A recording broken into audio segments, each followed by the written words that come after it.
Hello guys and welcome to my YouTube channel. My name is Ademola Badmus. If this is your first time, please do not forget to like and subscribe, and also hit the notification bell. Particularly share amongst your friends if you find this helpful. I would recommend that you watch the previous series on Java and Selenium before you jump on this, so it will make it easier for you to follow through, because there have been some basic and important concepts that have been discussed in the previous series. So moving forward, we have started the step implementation, and we promise to divide it into 2 to 4 classes at the maximum, so we want to keep it within that range. So in the last video, we've been able to create our interface files. We explained what we are going to be using interface files to do. We are storing our data, the elements locators, the username and the URL, as well as the password. We are storing it there. And the page object class file that we created, we've been able to instantiate our driver, and we created a wait object, so it can help us to intuitively wait for the elements. So we begin to write our method. So the first method we are going to write is the setup method. Basically, public void setup. So basically this would launch the page for us at any time. So we can say driver.get. So instead of bringing in the URL as a whole here, because we have already saved the URL in our selector, in our interface file, we can easily bring it in by saying selector. Let's call it selectors. Should we call it selectors? Let's shorten it, cell. So we can say cell dot URL, because that is the value of the URL there. As you can see, it is no longer disabled, it is enabled now because it has been used. So now we have called the URL, and we can say driver.manage.windows. We want to maximize the window. We have done this several times in the previous video with Java and Selenium. So with this, the video is maximized. It is my style to always make sure that what I'm doing is in check with what I'm expecting. So I would want to test this, and let me just basically say login. Let me call it in login page steps. Yes, let's call it LPS, right? LPS equals the new login page steps. So it is usable here. Now that we've created this public method, let's create the other public method, which will be the teardown. To end, so to have our entry and exit points, we start somewhere and we end somewhere. So we have this, and just write driver.quit. Okay, so let's test this and see if it works. So when I launch the page, this should be our setup. So we can say lps dot setup, and for every time we get a success result, let's just add this to it. So we say lps dot teardown, and when we get the distorted page, so we can say lps dot teardown. So for the two tests, it's going to launch the user, it's going to launch the page, and let me put the string back so we can still see it. Let me put the printing back so we can say launched page, launched page. So let's see if what we have done so far works. So let's go to our feature file, and let's run our feature file and see. Fingers crossed. I should be able to launch the browser one time, close it, launch it again and close it. Oh, Wonderful, it works. So can we still see the old results? Okay, this is the summary of it.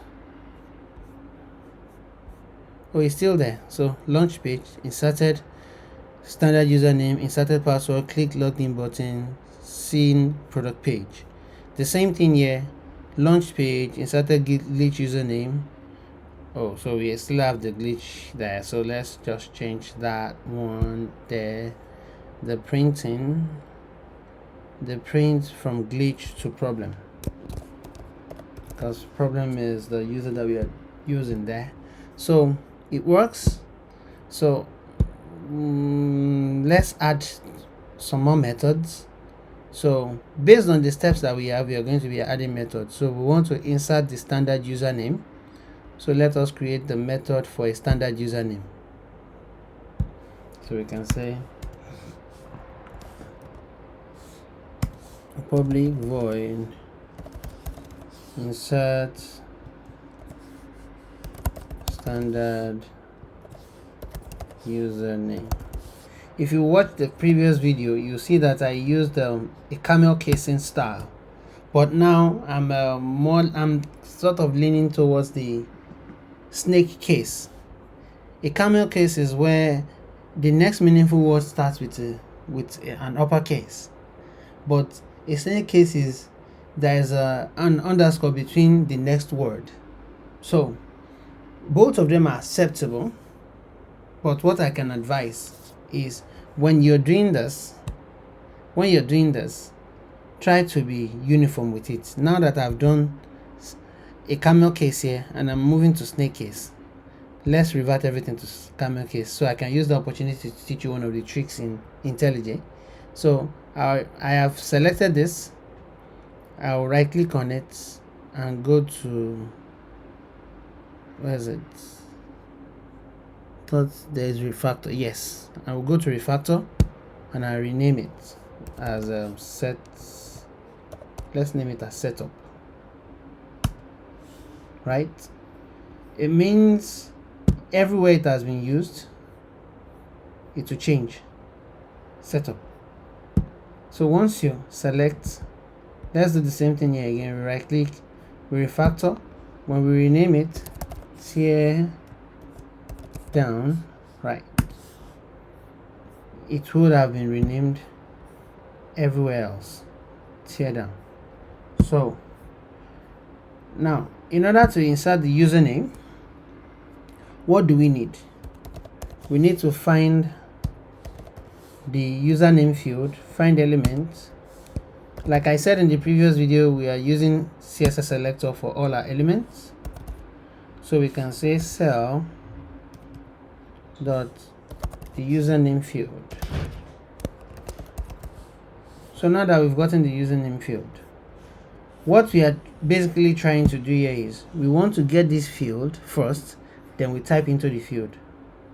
So now that we've gotten the field, we can type into the field and just do send keys. And what do we want to send into it? We want to send standard user. As you can see, it has brought it for us. So this is what it does. We can equally test this by going to the point where we insert the standard user and just call LPS. Just call LPS insert standard username. Okay, now for the sake of time, we can equally copy this and just change the name to insert problem user. It will still be the same username field, but it will be a problem user here. Problem user. So which means right in our step implementation, we have addressed this one too, where we insert the problem username. So it's LPS insert problem username, all created as well. Okay, now I don't know why my IntelliJ is not syncing fast enough. So the next one, based on what we have here, is to insert the password. It is basically the same type of step. So we are just, because it's an insertion, why I copied and pasted is I'm going to find an element and write something into it. So instead of, it's basically the same step. So I can call this one insert password. Okay, so in order to insert the password, I have to input the password field. I have to get the password field rather, and input the password itself, which is the pass text. Okay, we can test this as well, and we are basically writing all the codes that we need. We can test this as well, and go into our insert password and just put LPS dot insert password. Now we haven't done login button, so let us test what we've done so far. Let's click this and run it. Okay,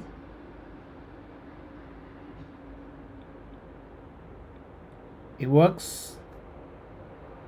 It is fast, yes, but that it came out successful and there is green shows that it works.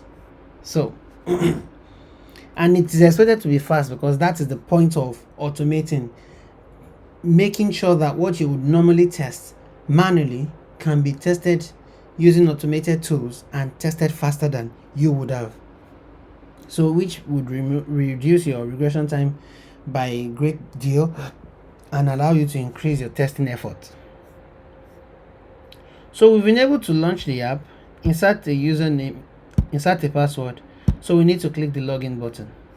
So we'll click the login button and make it and call it a day on this video, and in the next video we will do some other things. So we would do public void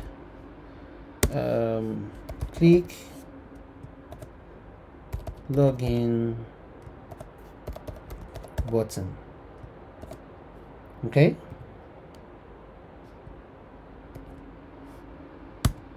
so I can easily just copy this part because I need to find an element anyways, but the action I just need to I will need to perform on the element differs, because the action I need to perform on the element is to click. So let me get the login button. Is it not there? It's there. So the login button, yes, so I can click this. Okay, now let's test that as well.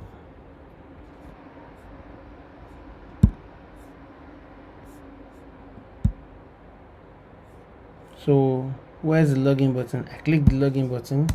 You can say LPS dot click login button. Okay, so let's run this.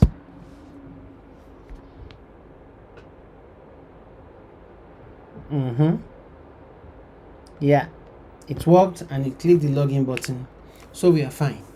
So in the next video we will implement the last step, which is about the results that we see in each of the tests and what we should use to verify. Thank you for watching. Please do not forget to like and subscribe. Bye bye.